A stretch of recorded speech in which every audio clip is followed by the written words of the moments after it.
What is going on, guys? It's your boy Chicken Joe out on some mobile maintenance. So today I'm going to show you how to do an injection pump or an HPOP pump on a 04 to 09, I would say, International DT466 530. A little bit of differences between them two motors. Today it's going to be an 04 DT466. It's a pretty easy job. Pretty basic tools, and you can do it on the side of the road if you need to. So for this job, all you're going to need are your two medium-sized crescent wrenches, a 10mm regular wrench, a long 3/4 and short 3/4 wrench, 3/8 drive ratchet with a short extension, and a 10mm socket, and an inspection mirror is definitely a nice thing to have. So this is going to be your HPOP pump. It's in a pretty easy place. A few things in the way, but it's not too bad. All you got is these two fuel lines and one oil line and one wire. And then I think it's 4 10mm bolts, and it comes right out. You don't have to worry about timing it or anything. One of the nice things the International did for us.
So after you get done putting all that back together, you want to pull out your primer here, which on the DT530s it's farther back. It's behind the filter housing. On this one it's right here.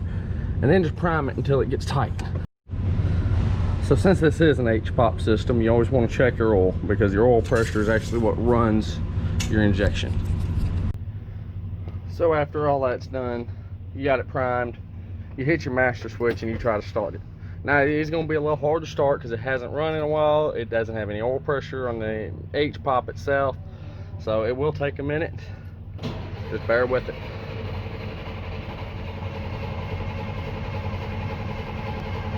See, we got oil pressure.